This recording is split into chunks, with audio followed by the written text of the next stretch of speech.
Everyone, welcome to my mini series cooking vlog ni Sus. So, ayan, meron lang po akong i-share sa aking pagbablog for today and is about my personal cooking. Mga idea ko na sarili kong most of the time, yun yung na-imagine ko sa aking isip. Actually, ganyan ako pang nagluluto, guys.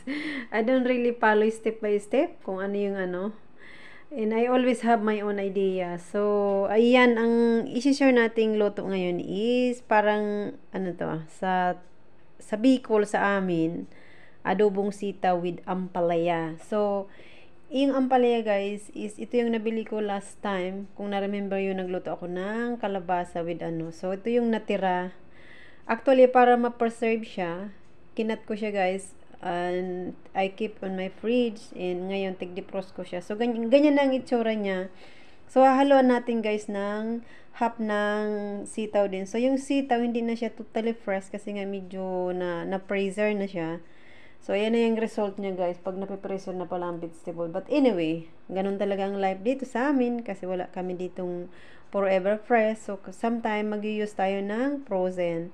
But actually, this vegetable naman guys, is fresh ko naman siya nabili, tig-frozen ko lang talaga siya para ma-preserve naman siya na hindi masira. So, sayang naman, di ba, if ma-broken siya. So, yan ang ating mga ingredient. Meron na ako guys, tig-cut na kaunting onion, bago ko pa naisipang mag-vlog. So, ayun, kaya may nakat na tayong onion na kaunti.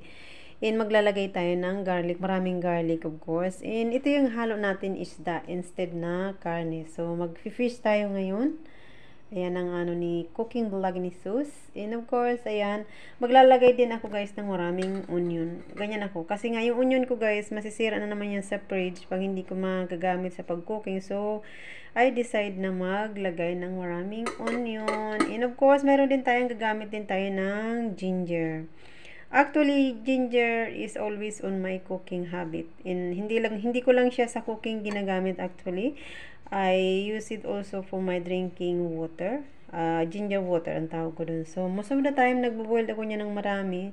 Big portion. Tapos, I use it for at least a week. Yung nga ganun. Sa morning time ko, nag-fitness ako. So, most of the time, yun yung dinidrink ko in the morning during my workout season. So, kasi maganda rin kasi ang ginger sa ating health, sa ating katawan. Ang daming benefit na may makukuha natin sa ginger water. So kaya nakaugalian ko talagang mag-drink ng ginger water ever since. It's been a long time I use it, ginger water. So is a part of my regular diet sa aking daily life dito. Kahit sa Pilipinas, talaga nag-ginger water ako. So, yun lang ang aking may share guys sa aking vlog. Iko-continue ko ang pagkat ng ating mga ingredients sa ating adobong sitaw with fish.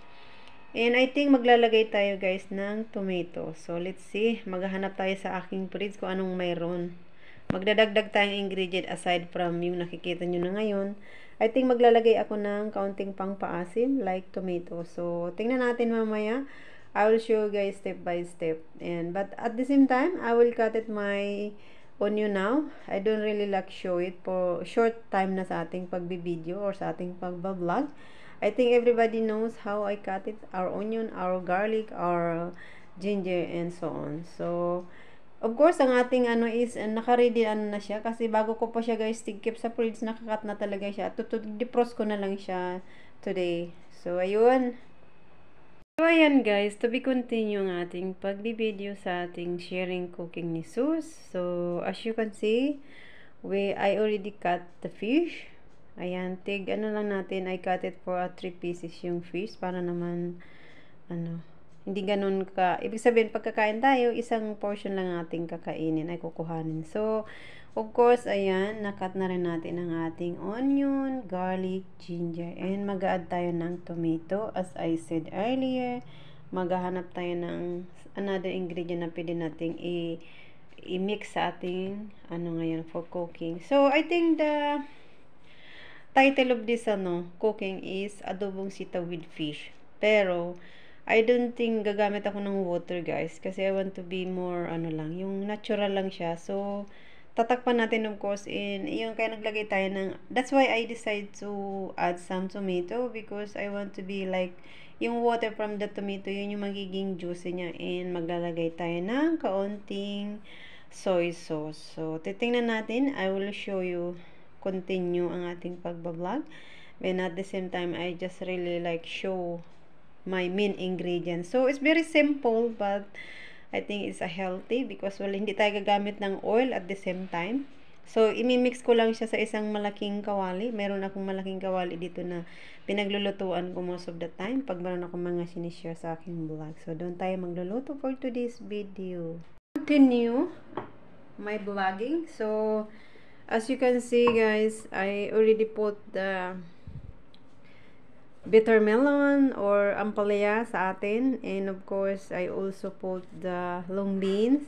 So the next portion nating ilalagay is yung fish. Ganun lang ang aking gagawin guys. Halo-haloin ko lang talaga siya dyan, and mamaya sa pag-cooking is tatakpan natin siya. So the fish I marinate with salt, black pepper, and that's all. It's only like that. Garlic powder. So yeah, I put garlic powders, and of course we will put also the onion on the top, most of the time on the top of the fish, and sprinkle na natin mamaya ng soy sauce, tomato, and of course ilalagay na natin ang ating ginger. I-mix na lang natin guys.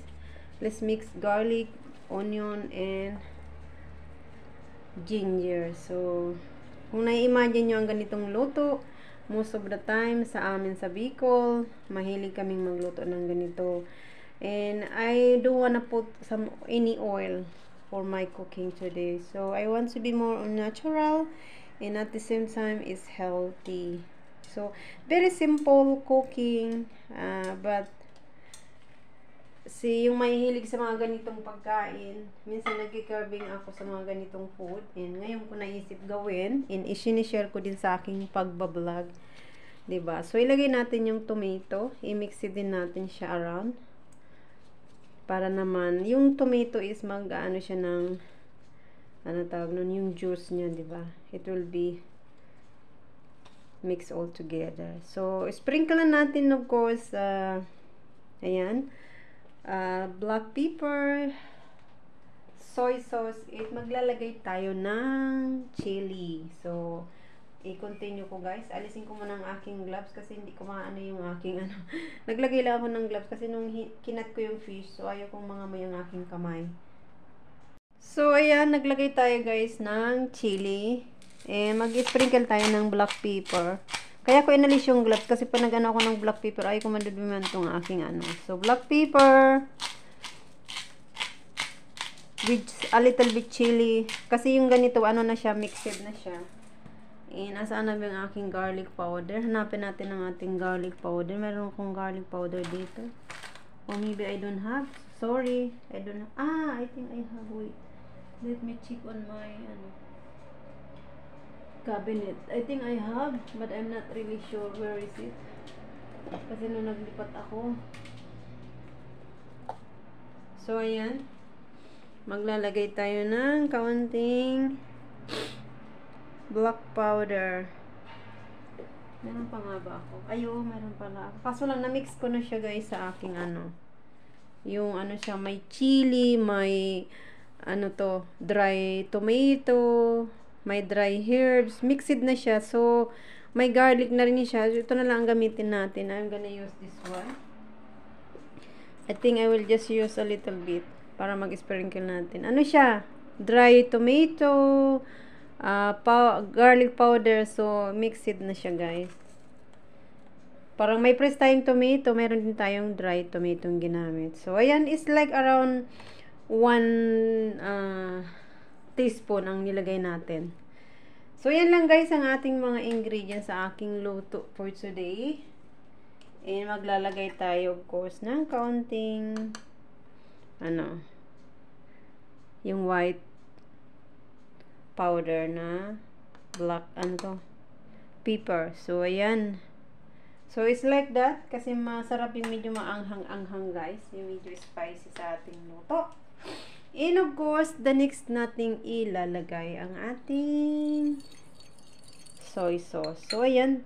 Kung nakikita nyo is, I think around, nakalimutan ko siyang i-mix, but I think around 4 tablespoon na soy sauce. So, i-sprinkle natin guys sa ating cooking and yan yung magiging juice niya. At i-cover up natin siya mamaya while we cooking all the way. So, I think magta-timer tayo dito sa aking cooking guys. Maglalagay ako ng timer. And lalagyan natin siya ng time para hindi siya ma-overcook. Yung tama lang talaga. So, ayan ang aking cooking and itutuloy natin mamaya. We will be continue. I really forgot. Maglalagay din ako guys ng kaunting vinegar. So, I think mga ano lang. Gamitin na natin yung spoon na ginamit ko kanina sa ating powder na pag pinag-ano ko. So, gamitin, lalagyan ko siya ng kaunting vinegar. So, I think around 2 teaspoon ng vinegar para mayroon naman siyang maasim-asim. Aside na yung makukuha natin sa tomato.